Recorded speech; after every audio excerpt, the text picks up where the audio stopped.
So. Good morning! Welcome to H2K! Come on, welcome to H2K!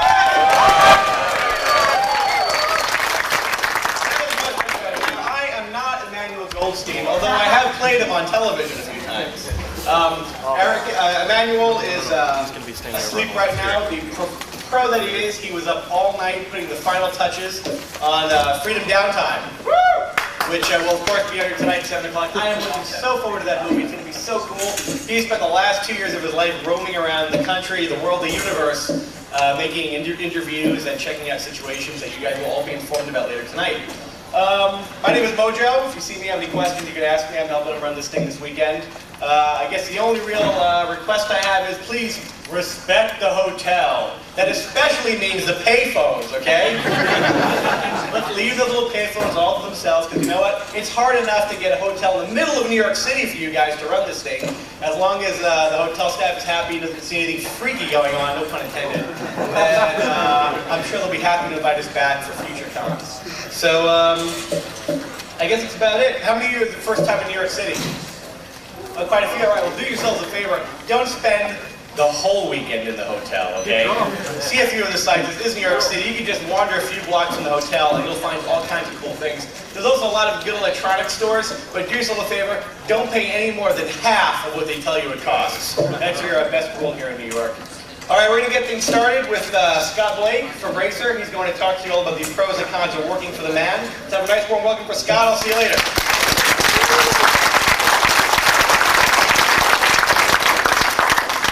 Hi, is the sound level good? Everybody can hear me in the back?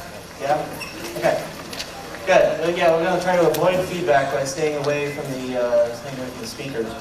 So bear with me slightly here because the laptop is not happy with the projector and having both on at the same time. So I can't see what you can see, so I have to turn around from time to time. So,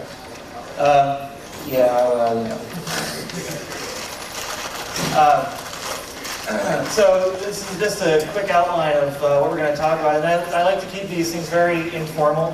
So if you have any questions, put up your hand, and I'll be happy to interrupt, and that's cool. There will be questions and answers at the end as well, presuming we have enough time. What time do I have to, where's my, what time do I have to finish?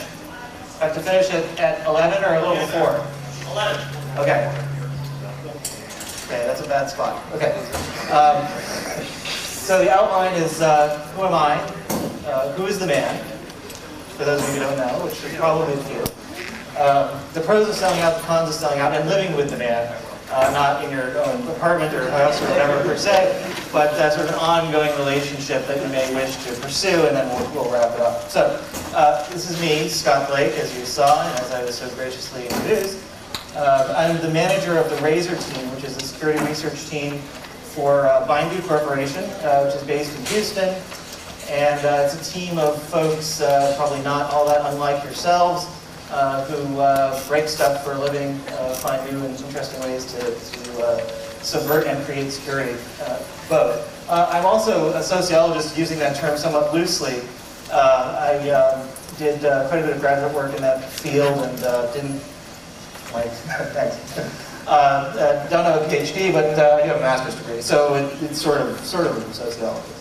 And I'm an experienced security consultant, been in the field for quite a few years now, done IT management, and I'm an employer of hackers on the Razor team. So that's my sort of qualifications, if you will. So who is the man?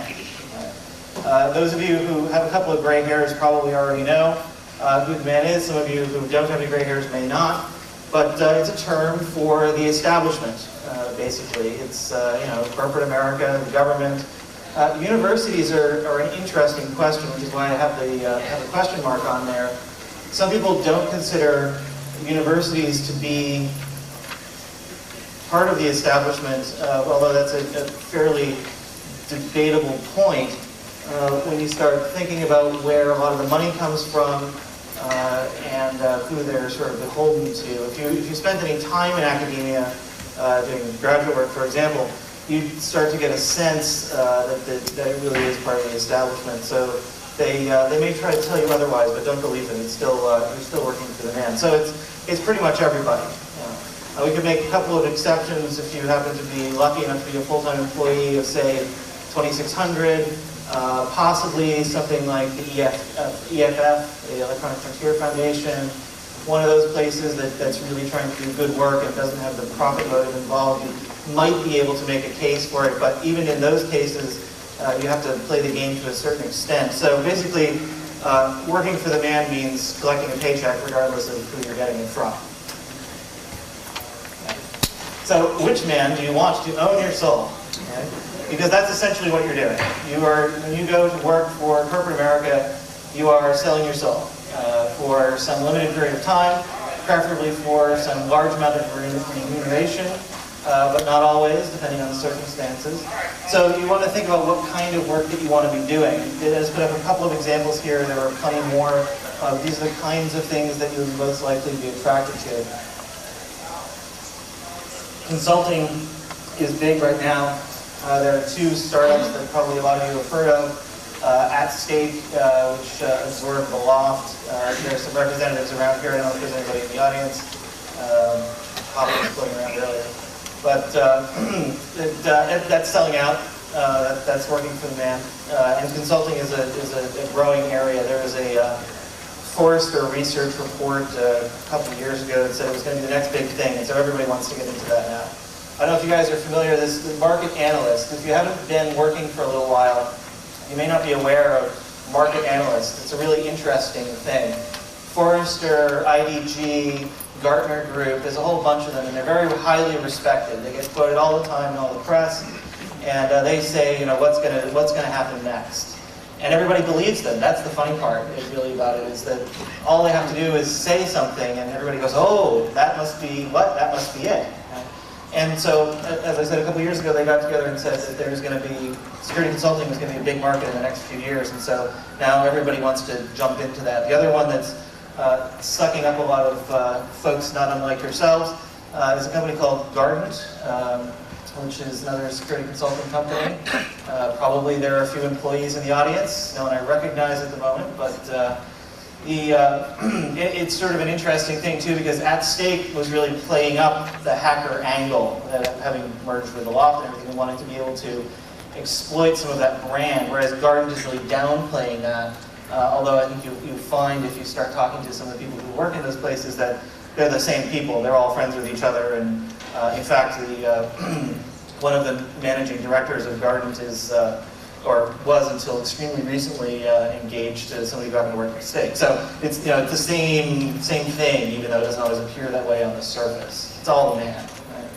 Right? Research is another area that's a possibility for employment. And I'll talk more about what sort of the pros and cons of each of these areas as we go along. My group, for example, is a research organization. If you're interested in research, talk to me afterwards. But there are other places as well. There are a couple of private organizations. At Stake, the Loft Labs does do pure research as well. And there's also NAI, Network Associates, has a research lab that they acquired through TIS. But there isn't a lot of that in private industry. Mostly you're going to be ending up more in the academic area, if that's what you're going to be interested in doing. The pure play kind of not feeding products, not doing consulting, but just research, basic research in the field. IT staff is a big one, and probably there are more than a few people in the audience here who are essentially IT staff, either with explicit security responsibilities, like you're the security guy on the IT staff, or much more likely, it's just one more of the job responsibilities that you may have. You're ostensibly a system administrator, a network engineer, you name it. There are a lot of different job titles that go along in that field, but everybody always says, oh, and it needs to be secure as well. Right? So we want to build this great website, we want to do e-commerce, we want to have all this stuff, we want to get all this data moving back and forth, oh, and it has to be secure. It's always sort of tacked on to the end, oh, it has to be secure. And then so everybody sort of runs around and pulls their hair out for a little while trying to figure out exactly how we're going to do that in a lot of cases. And that's a different topic. That maybe next year. Development is one area that there aren't a lot of folks who would wear the hacker moniker with pride involved in, but there are certainly a few. You're mostly talking about the security companies at this point, but also consulting places where you're going to be doing a lot of sort of project-based application development. And there may actually be, in some cases, an actual security thing to it, as opposed to it being, oh, and it has to be secure as well. And that's going to be increasingly the case with e-commerce, and especially with business-to-business or B2B stuff, as people are much more sensitive about that when there's real money involved, as opposed to just collecting people's credit cards. Interesting side note. Does anyone know, off the top of their head, what your liability is for fraudulent use of your credit card?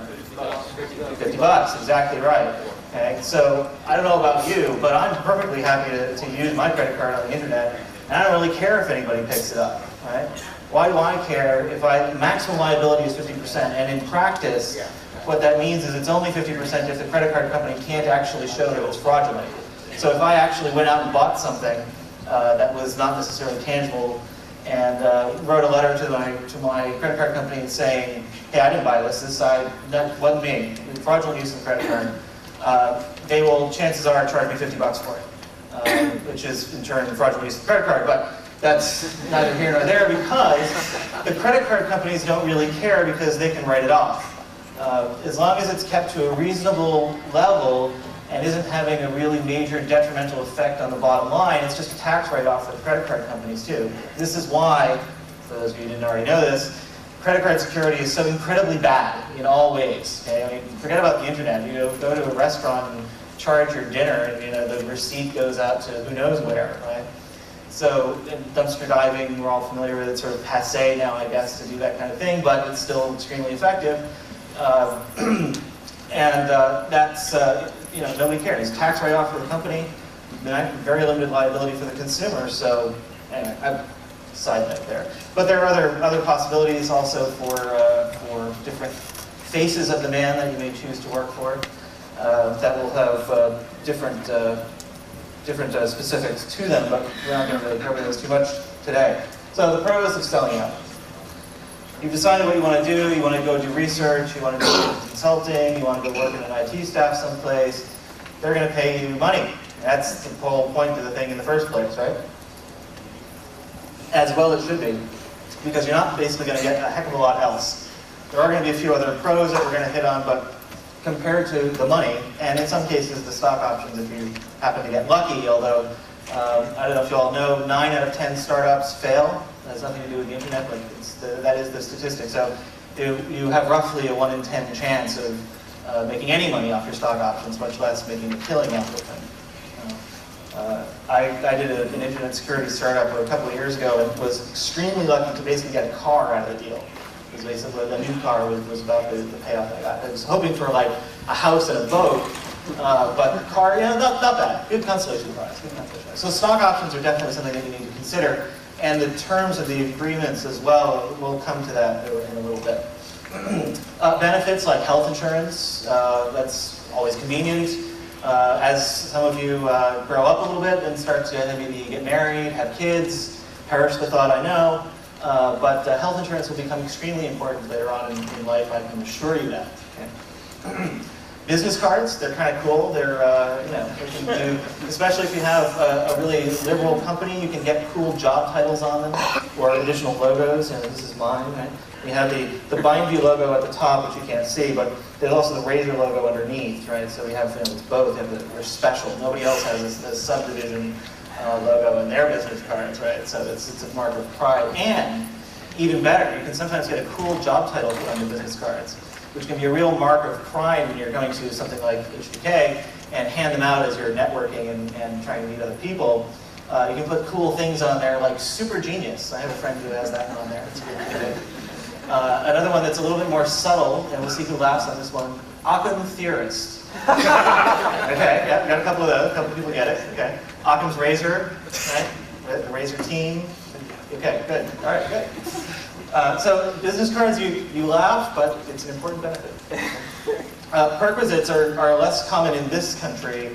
I think there are a few people from other places around The perquisites can be things like use of the company VIP box when you go to see the game, which you can get in certain circumstances. Other countries, it's actually quite common to get a car for especially senior level technical staff and managers. Yeah. I see what they gave me was a Diners Club card with no limit. Hey, there you go. Diners Club card with no limit. Good benefit there. Okay. You're buying dinner tonight. In a lot of places, you get like servants. I actually started this recently, and for like top level managers in India, it's a common part of the compensation package to get like a maid for the house and a groundskeeper and stuff like that. That's cool. I want one of those, but not likely in this country. Travel and excitement, very important. Travel to things like this convention or other conventions of its kind. It's all professional development. Remember that phrase, professional development. It's an important thing to ask about if you're considering selling your soul. More pros could be very interesting work. Happens. The work that my group does is extremely interesting. I had a lot of really good stuff when I was doing consulting. IT stuff tends to be not so interesting, but sometimes it can be, depending on the environment that you're in and a number of other factors. We'll talk about that briefly. Root passwords on cool boxes. I won't go into that one. But toys, like VFRs. Does everyone know what VFR is? That's a big router. The F is silent. I stole that joke, by the way, from Vince Cerf. It's a good one. He gave a talk at RSA this past year on the future of the internet. Vince Cerf, for those of you who don't know, one of the guys who invented IP, now a vice president of something rather at NCI WorldCom, and all around cool guy. It's a good joke to steal. It could be fun. Not likely, but it's possible. Fun does happen, especially with your colleagues. If there's a couple of people who are of like mind, you can have these sorts of things. I know a number of places that have after-hours Quake or Doom or whatever on their networks. So Friday night, 5:30, everybody fires up Doom or Quake or whatever the latest thing is, Descent or what have you. And they all play on these gigabit networks that aren't doing anything else, so why not just play a game on them, and that can be very cool. Some area-specific pros: research, very low pressure. Your goals are going to be things like, okay, let's crank out a paper this year. Okay, we can do that. Maybe high-pressure environment might be like 2 papers this year. Go off and do something cool. Make us all proud. That's the kind of environment that a lot of them. You have often this very high degree of freedom. Places that fund research are generally doing it for the what's the word I'm looking for? The basic research aspect that will lead to something. Bell Labs and Bell Corps used to do this kind of stuff. You got to be a fellow at one of these places, and they give you a big budget and say, have fun. Let us know what you come out with. And the idea here is that they're betting that something is going to come out of this that's going to have a big commercial application. And it happens. It happens quite frequently. That's where a lot of innovations come from. One note on research, however, is that not all research is the basic research that you're going to find in academia. Some places this is essentially consulting. Okay, where you're doing research, but for a client, often the government in most cases, and that's a very different story. That's consulting, okay? Without the travel usually, which is one you'll note here is one of the pros. Change of scenery, yeah, it's one of the pros and that one goes away if you're doing consulting research. But you could do some very interesting stuff. So we'll just keep moving here. Operations and IT, lots of data and lots of toys. Toys we sort of mentioned, things like big routers. And data in the form of like firewall logs, IDS logs. What's going on? If you're responsible for operational security or a part of a team that's responsible for operational security, you get to like investigate and do the forensic stuff and say, hey, somebody broke in, or figure out whether or not somebody broke in, and try to track them down and do all that kind of stuff, which is entertaining from an intellectual challenge point of view. can be very cool. So that's what I mean by lots of data. There are things happening, and you're sort of involved in that. It's especially true at larger companies. The bigger the company, the more data you're going to get. At small companies, it tends to not be nearly as much fun in that respect, anyway. Consulting, the change of scenery, if you're into that. Lots of travel in a lot of cases.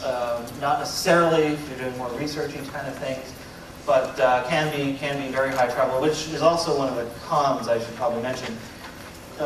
Travel sounds really cool when you first start thinking about, wow, we're going to go to San Francisco, we're going to go to Chicago, we're going to go to London and Paris and Tokyo and Singapore, and it's going to be great. Until you wake up one day and realize that you haven't been home in 2 months. And your cat doesn't recognize you when you walk in the door, and your dog starts barking at you. And as you again get older, that will become, in some cases, that will kind of become more important as things like your wife has to change the locks on the door, for example. But that sort of thing can certainly happen. Again, lots of data because you're changing environments. A lot of times, one of the big things in consulting now is we all know, does anyone not know who Bruce Schneier is? Raise your hand. One. A few. Okay. Bruce Schneier is probably the most famous cryptographer in the world, probably. Author of Applied Cryptography, the seminal work in the field, network security, all around, crazy guy. Okay? And a reasonably nice person to boot. And is the president and CTO and founder of Counterpane Systems, which is going to be the next ADT, going to be the ADT of the internet. And so what they're doing is they're basically setting up sensors out in all their customers' networks and gathering up all of the data and doing all sorts of processing stuff on it. Talk about lots of data. That's cool. Managed security services are another area that one of the analysts said is going to be big, so lots of people are getting into that field. There are a number of places that do it already. BBN, GTI, Genuity now, and IBM have managed security services. There's an outfit in California called Pilot Network Services. There are a number of them that are popping up. Some of the boutique consulting companies are starting to do these things too. That's small, for those of you who know it. And big bucks, if you do it right anyway. Consultants can usually you'll start off relatively low, but it wouldn't be unusual for a security consultant with 2 years of experience to be well into 6 figures as a salary position. If you happen to be good enough to be going independent, you're talking big dollars, hundreds of dollars an hour at least in a lot of cases. If you want to make a lot of money, that's the only thing you're interested in, you don't care about anything else, all you want is money, do consulting. It's definitely where the money is. And development, you get code, which you typically don't get in a lot of the other places, except research from time to time. One thing I should mention about research too, speaking of code, is you might consider also the federally funded research centers, the FFRCs. MITRE is one, and RAND is another one. Speaking of MITRE, sidetrack here, but MITRE, for those of you who don't know, is a private company. It's not for profit. It's a federally funded research center. They do a lot of work with DoD, NSA, lots of stuff. You have to have security clearance and all that cool stuff. And does anyone know what MITRE stands for? So I heard this at the National Information Systems Security Conference. MITRE stands for Mindless Idiots Trying to Run Everything. Okay, so you know what the pros are, which is basically money, but there are some other things as well. And so what are the cons? Well, for starters, all of a sudden you have something to lose. So this is all fun and games, breaking into everybody's stuff, when you're 16 and you're a juvenile, and it's fine, but at some point they'll actually put you in prison for an appreciable amount of time if you're doing bad things, and if you actually have to be employed, then you're going to get fired quickly, and the time is passing somewhat when a cool hack would get you a job offer. It's still true to a certain extent, but it is increasingly becoming less common to do that because primarily the pool is growing. There are a lot of people sitting in this audience here, okay? And most of them could probably do your job, or at least make a reasonable case that they could do your job, which is all that really counts. Whether or not you can actually do it is irrelevant. What's important is whether or not you can convince them to hire you to do the job. Important thing to keep in mind as we go further. So they will not hesitate to fire you, and you probably will have a very difficult time getting a job again with a felony conviction on your record. So bad. Suddenly you have something to lose. And the man is afraid of you, which may not seem like a con at first, especially if you're still on the outside, but it becomes increasingly an impediment to your career development, shall we say. Okay? You don't really want to be the guy that they're afraid to fire, okay? Or the woman that they're afraid to fire, or the person, if you're not either of those two things, that they're afraid to fire. Because if that's the case, then they're not really going to want to hire you either. And so changing jobs may become difficult should you choose to not be employed anymore. We're going to come to that later. But it's also going to be difficult to get increasing responsibility, career development. Typically, you're not going for just one job, and that's going to be it. Career development, you're going to change jobs, you're going to change companies, you're going to move up the management chain, perhaps. And it's not an advantage for people to be afraid of you if that's what you're interested in. I'm actually going to come back to that if I have any time, but I want to make sure I get through the key points here because we're a little tight. You have to work. Kind of a bummer in that, but I mean, if they're going to, especially the more money you make, the more they expect you to work. Go figure. But it's there. A lot of times you can sort of have fun and play when you feel like it. When you have a job, they actually expect you to show up on a regular basis, typically, or produce things on a regular basis, at least. So yeah, you have to work. Now, a lot of you, I can see in your eyes, are thinking, well, I just do this stuff all the time anyway. It's great fun. I love it. It's just going to be great. We're doing security all the time. So, why not just get paid for it? And I can do the same thing I've been doing all along. And that's fine, except that the next point is that the man has certain things that they want you to do, and they have a certain way that they want you to do those things in a lot of cases. And that can put a limitation on your fun. Right? I think it's very fun to go look at new and interesting ways to hack together a Linux kernel to do whatever, right? But if your job is to be working on this website, that's not going to be very useful, and the man is going to get pissed. Okay? And that can be very inconvenient, and is what we refer to as a CLM, which is a career-limiting move. Okay, to not follow up on that. You have to be nice. I'm going to come back to that one again, but a lot of us sort of pride ourselves on being elite and egotistical and generally not all that much fun to get along with, unless you happen to be also in our elite group. But there are going to be a lot of people that you have to be nice to who are not. Okay? People like the office manager who stocks the Jolt Cola in the fridge for you. I should mention that as one of the benefits. So a lot of places get like free soda and stuff, snacks. That's a person that you want to be nice to, especially if you have special requests. If you're a Jolt fan and they don't typically stock Jolt, you want to be friends with the office manager. Is a good example. And the office manager is typically, not always, don't anyone get offended, but is often adult. Okay? And is very hard to be nice to, especially when they ask you stupid questions over and over again about how to fix their Windows 95 box. Salespeople are the same way. Okay? Salespeople are the ones who are bringing in all the money that's going through the company, which is in turn getting paid to you. Right? So sales is good. Right? We like sales. Salespeople, on the other hand, are often even duller than office managers when it comes to technology. And often you will find the more complex the technology they are selling, the less they know about it. It's like buying a car. It's a good analogy, right? You go to a salesman who knows at a car dealership. Some of you are going to recognize this, and some of you have no idea what I'm talking about. But if you go to a salesman at a car dealership and you say, what size plugs does this thing take so I can stock up on my replacement parts, they're going to have no idea what you're talking about. Okay? They know how much it costs, they know what the options are, they know what colors are available. If you're lucky, they'll know whether or not it comes with cloth or leather seats, okay? Or whether or not you can get a sunroof put in. But they're going to have no clue when it comes to any technical specification about the vehicle whatsoever, okay? Including something that you might think would be a selling point, like, say, fuel economy. They may know that just because they've walked by the car a lot of times and it's been big numbers on the sticker.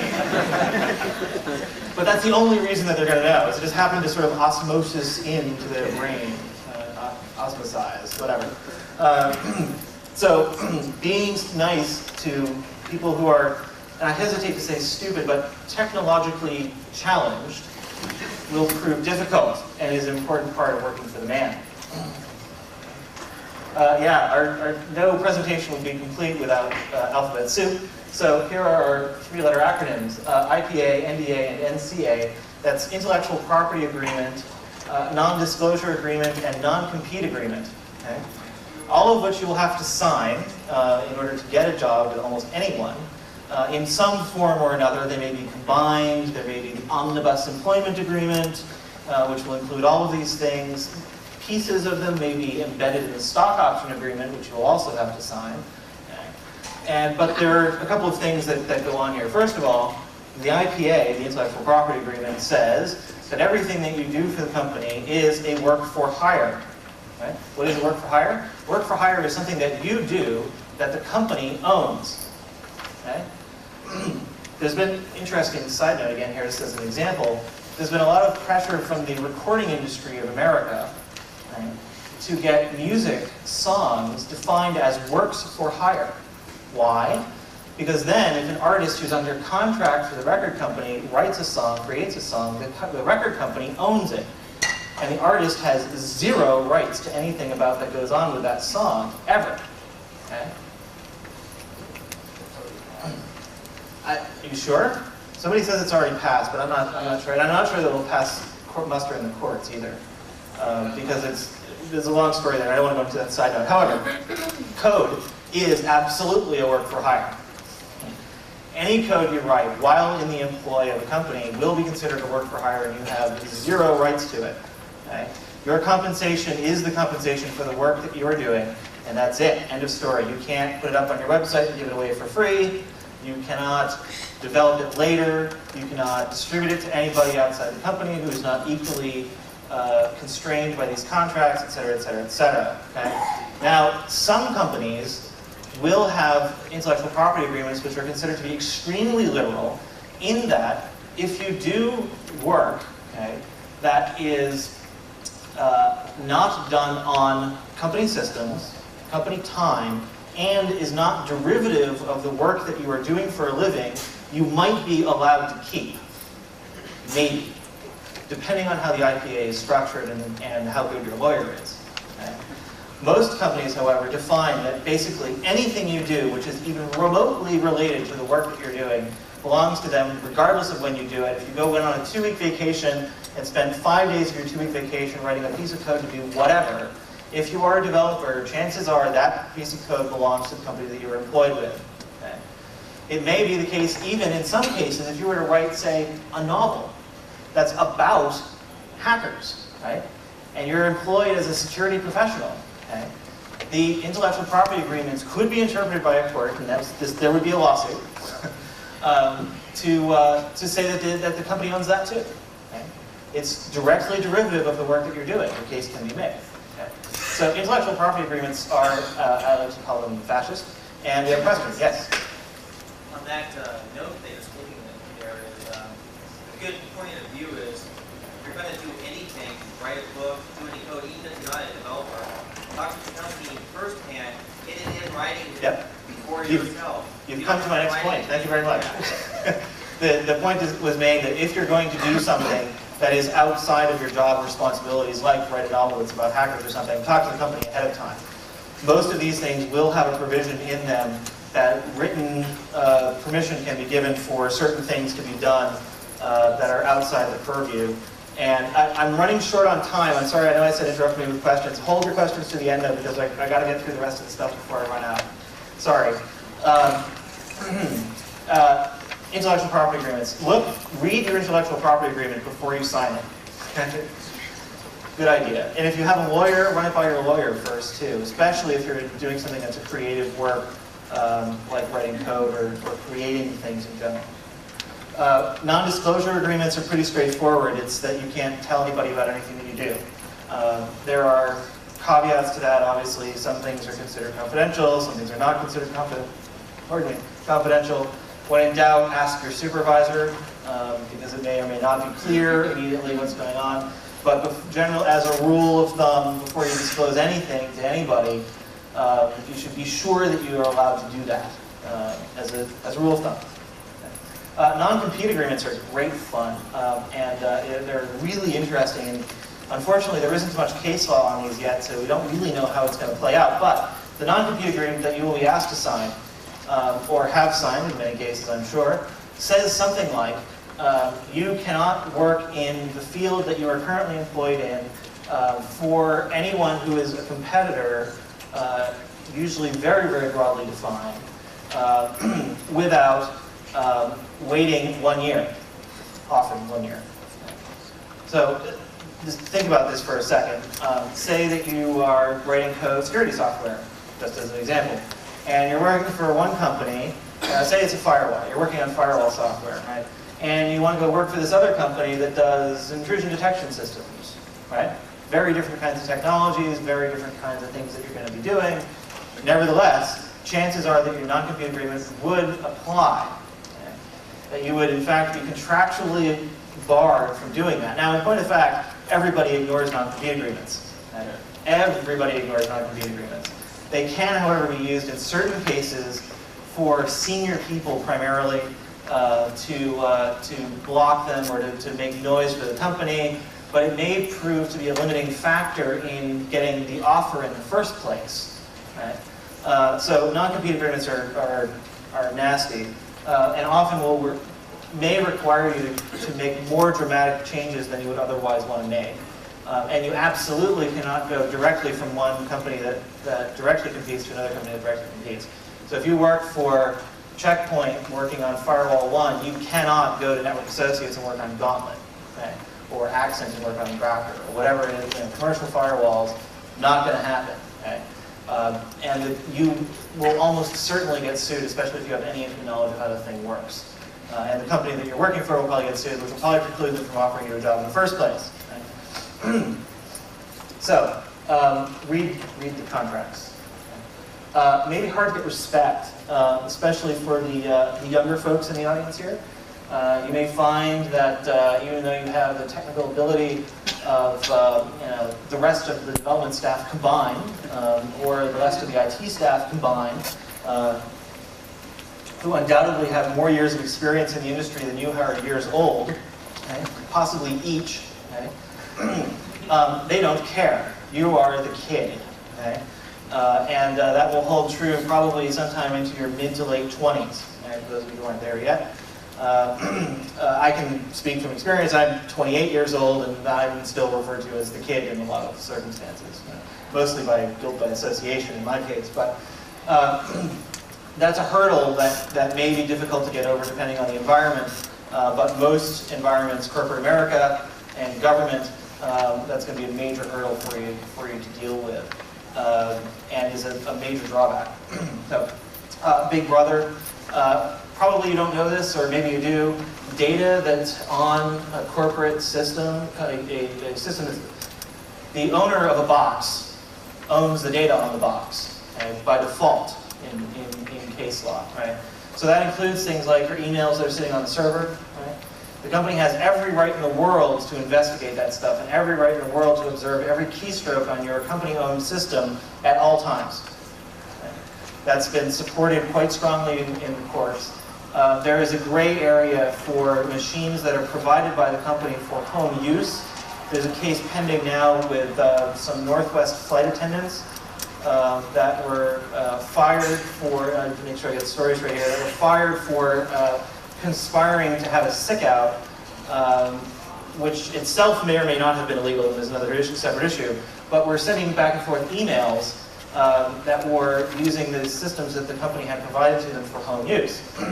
And the company found out about it by getting the data off of those systems and observing the activity that was taking place on those systems. And that's going to be resolved in the courts probably in the next few months. But that's a gray area that you need to be aware of. Acceptable use policies are actually sort of the same point.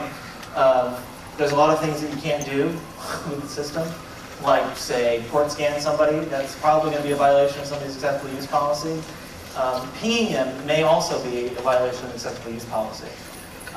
That's going to be another interesting area that's probably going to get resolved in the courts in the next year or two. You guys may have heard, this was the headline on HNN the other day. Quova, this company out in Silicon Valley, is ping scanning like the whole net, and people are kind of pissed. Go figure. And so no lawsuits have come out of this yet, but I wouldn't be surprised at all to see one come out of it. All they're pinging and trace routing, that's it. And it's, side note here, even though I'm running short on time, a pet peeve of mine, vulnerability scanners like ISS, CyberCop scanner, it's my news hacker show product, all do this. They will record a vulnerability if you can trace route to the system, or if you can ping it in a lot of cases. It shows up as a vulnerability, right? Well, and that's cool, right? Because those of us who mostly are using them, we look at it like, yeah, trace route, whatever, sure, totally, right? We don't care. But you show this thing out to, say, an auditing department at a big company, and they're going to take this voluminous report that the scanner has put out, and they're going to drop it on the director of IT's desk and say, fix all the holes, right? And his bonus, the director of IT's bonus, is going to be based on, in part, whether or not they were able to respond to this security requirement that came down from the corporate auditing department, right?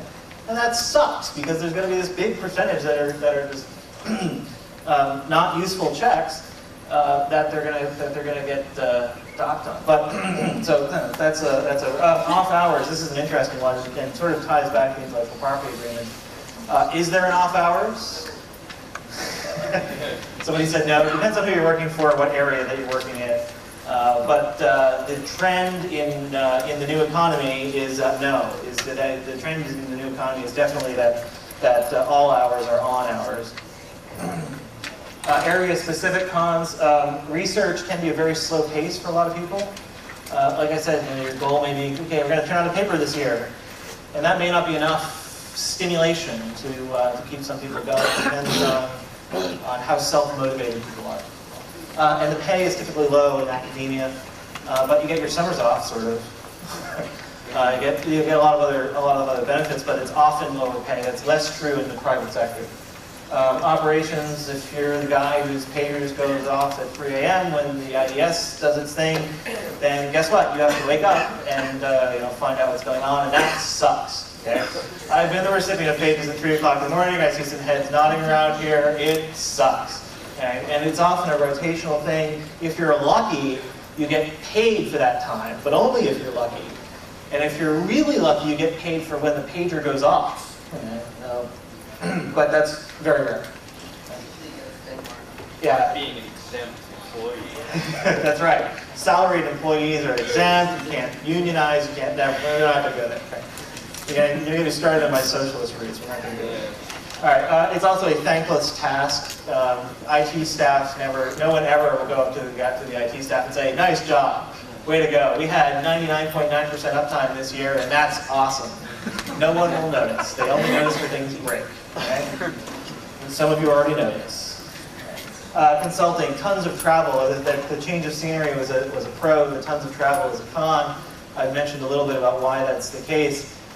Even though all the frequent flyer miles may seem like a good deal, it's not, I assure you. Okay? And it's very high pressure in a lot of cases. You have billability requirements, you need to be out in the customer sites, you need to be doing this stuff, you need to deliver the paper within a certain amount of time, you need to go out and get the president's in, you need to wear a suit, which really sucks. You're not gonna, I dressed up today to give my talk. I wore a shirt with a collar,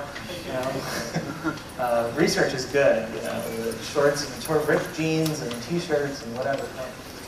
Development doesn't have a lot of cons really, except being a group effort. Commercial development is not usually done by one person for a code base. So there's often a very low tolerance in that kind of environment for cowboys. People who want to go off and just go and do this thing and don't want to document their code and don't want to write design documents and go and have peer review, code reviews, architecture reviews, review this, review that. That can be a real stymie for some folks who can just sit down behind the keyboard and bang it out. and write a million lines of code in a week.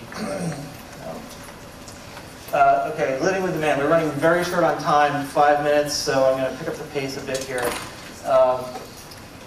Or how to get what you want. Negotiate up front. You have to be willing to walk away from the deal in order to get the deal that you want. It is much, much more difficult to get a raise than it is to get hired with a big raise. Okay? Once you're there, they figure you're not probably going to go anywhere. It's easier to stay. You've got your 401k vesting stuff to deal with, it's a big pain in the butt to go anywhere. So the company will figure that they're in a better position than you are, and for the most part, they're right.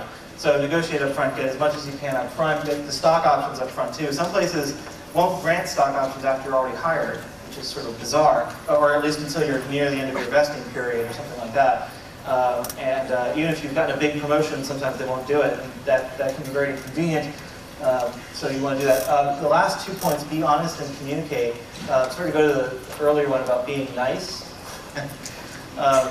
Be upfront with your employer. Being upfront with your employer protects you from a lot of nasty things that they can do to you if you lie. Lying is bad. Okay? It's better, as somebody said this on the radio the other day, what Clinton got in trouble for was not having sex with the intern. What Clinton got in trouble for was lying about it. Okay? And that's reasonably true, and it's the same thing holds true in a lot of these cases. Not every case, as you can ask Brandon Schwartz if he's here. Some of you are chuckling at the story. But it helps. It helps a lot. And communicate also is the same thing. Tell your boss what's going on. If you're going to be out because something came up, then call them up, do stuff like that. And especially relevant for intellectual property agreements. Doing an interview, don't let them interview you. You're the one with the talent. Okay? If they don't want you, go someplace that does. Okay? There are plenty of companies out there. Okay? This is an employee's market. The employment rate in the U.S. is at near all-time lows, and it's fantastic. And that will change in a few years, I assure you. But for now, go where you want. Make sure that you're the one who's doing the interviewing and not the other way around. Okay? You're the one who has the skills. Okay? Ask about the stock option agreements. Get the details of the vesting arrangements. There is wild variation in the vesting plans for stock options, ranging the worst one I've heard, which I'm sure is not the worst that's out there, is worst for an internet company. 5 years, vesting 20% each year. Okay? The best I've heard is a 3-year plan that vests you 1/3 at the end of your first year. Typically, you don't get anything until the end of your first year, and then vests the remainder daily for the remaining 2 years. That's cool. Monthly, sorry? I'll tell you afterwards. Anyway, so there's a wide variety there. Ask them to explain the non-compete agreement, the non-disclosure agreements, and the intellectual property agreements up front. Okay? It's much harder to get out of it than it is to not sign it in the first place. Okay? Expected hours, mostly for IT people, what's your on-call thing, how much vacation time do you get, important things that you may not necessarily think of in the interview. Okay? When you're leaving, provide written notice. Always, it protects you in a lot of ways as much as it protects your employer. Be prepared to be escorted off the premises the moment you give notice. Okay? Why? Because the man is afraid of you. Okay?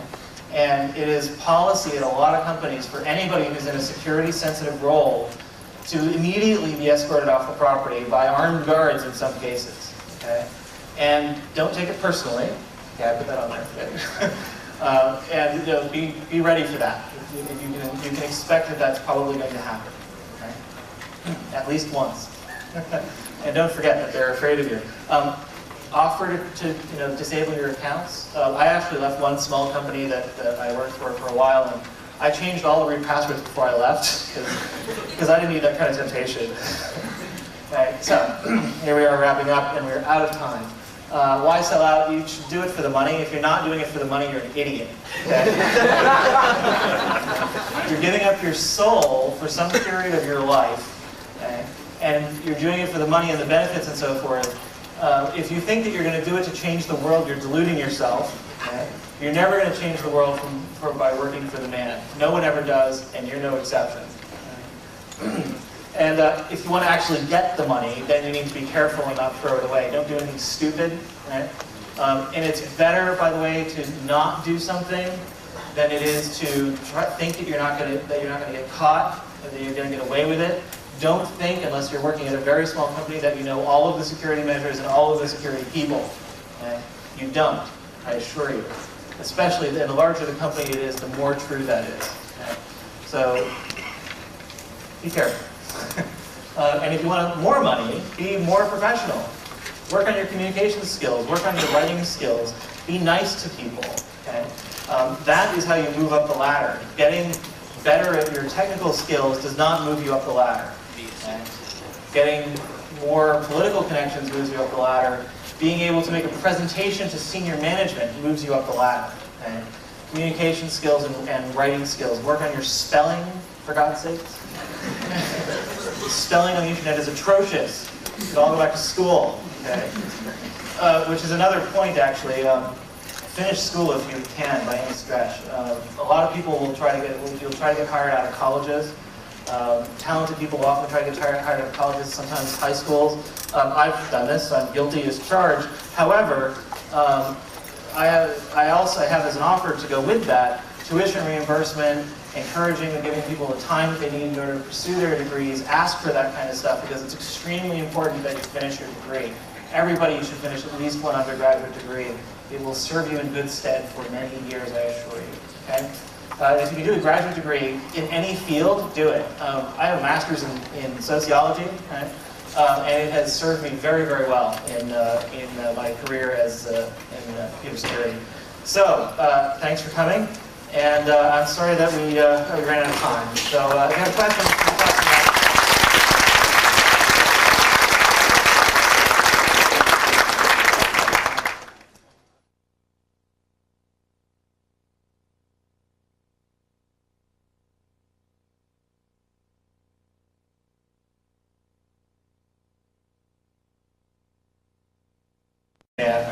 not in your own apartment or house or whatever per se, but sort of an ongoing relationship that you may wish to pursue, and then we'll wrap it up. So, this is me, Scott Blake, as you saw, and as I was so graciously introduced. I'm the manager of the Razor team, which is the security research team for Bindoo Corporation, which is based in Houston.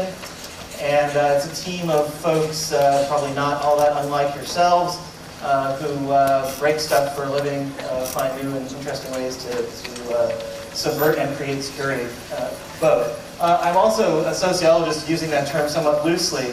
I did quite a bit of graduate work in that field and didn't, like, don't have a PhD, but I have a master's degree, so it's sort of a sociologist. And I'm an experienced security consultant, been in the field for quite a few years now. Done IT management, and I'm an employer of hackers on the Razor team. So that's my sort of qualifications, if you will. So who is the man?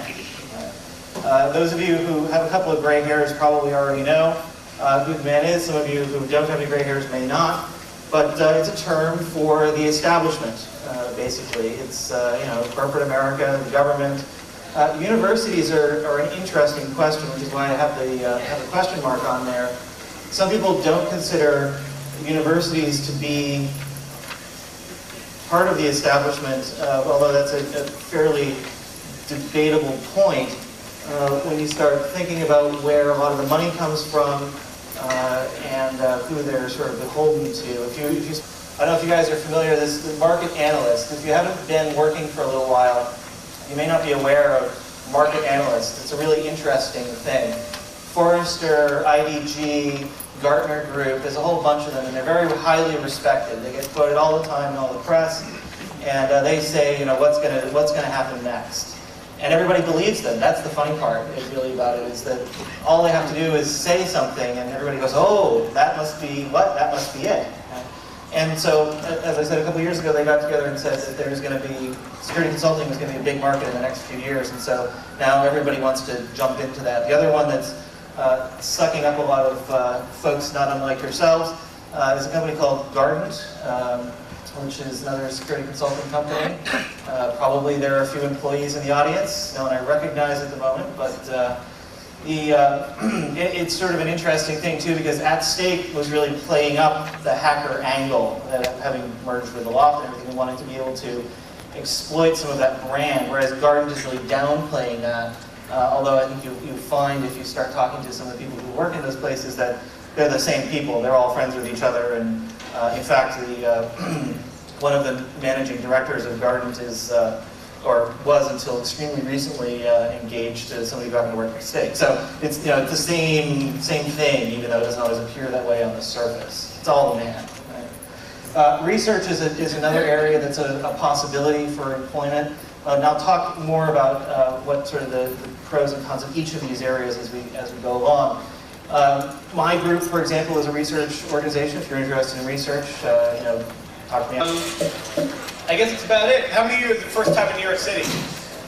Quite a few. All right, well, do yourselves a favor. Don't spend the whole weekend in the hotel, okay? See a few of the sites. This is New York City. You can just wander a few blocks from the hotel and you'll find all kinds of cool things. There's also a lot of good electronic stores, but do yourself a favor. Don't pay any more than half of what they tell you it costs. That's your best rule here in New York. All right, we're going to get things started with Scott Blake from Racer. He's going to talk to you all about the pros and cons of working for the man. Let's have a nice warm welcome for Scott. I'll see you later.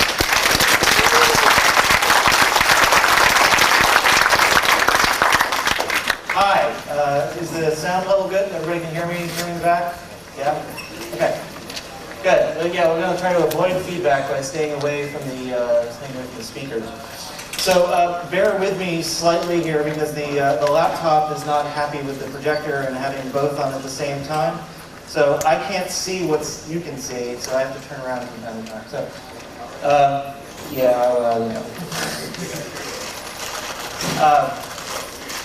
so this is just a quick outline of what we're going to talk about. And I like to keep these things very informal.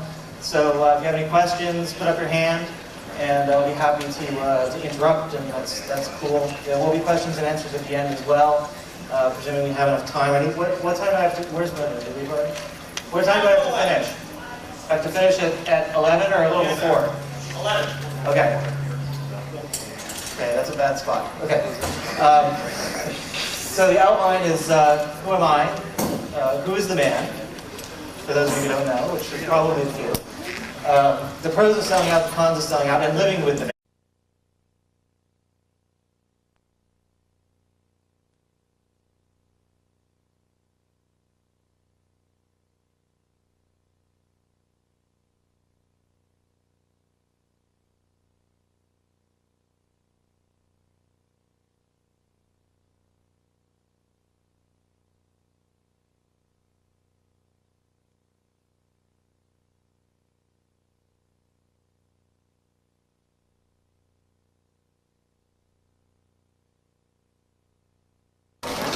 So, Good morning! Welcome to H2K! Come on, welcome to H2K!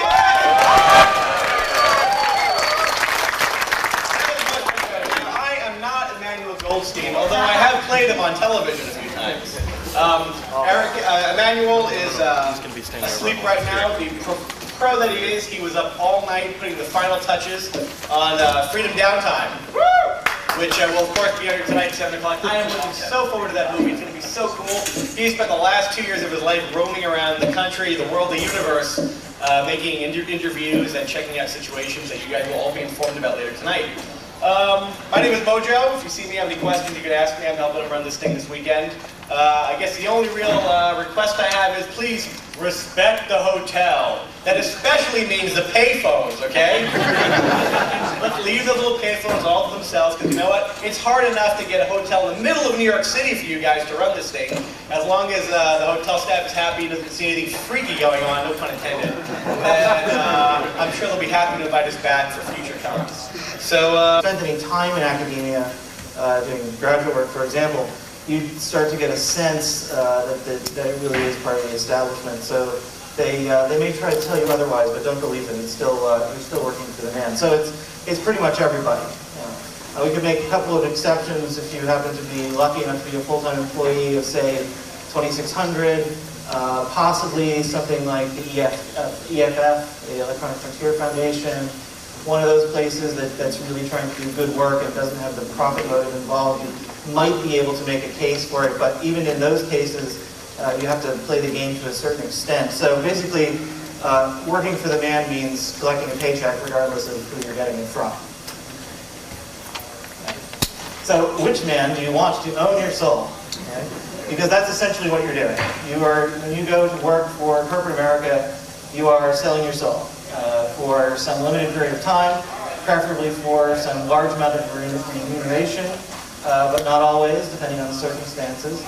So you want to think about what kind of work that you want to be doing. It has put up a couple of examples here. There are plenty more. These are the kinds of things that you'll most likely be attracted to. Consulting is big right now. There are two startups that probably a lot of you have heard of. At Stake, which absorbed the Loft. There are some representatives around here. I don't know if there's anybody in the audience. Probably was floating around earlier. But that's selling out. That's working for the man. And consulting is a growing area. There was a Forrester research report a couple of years ago that said it was going to be the next big thing, and so everybody wants to get into that now.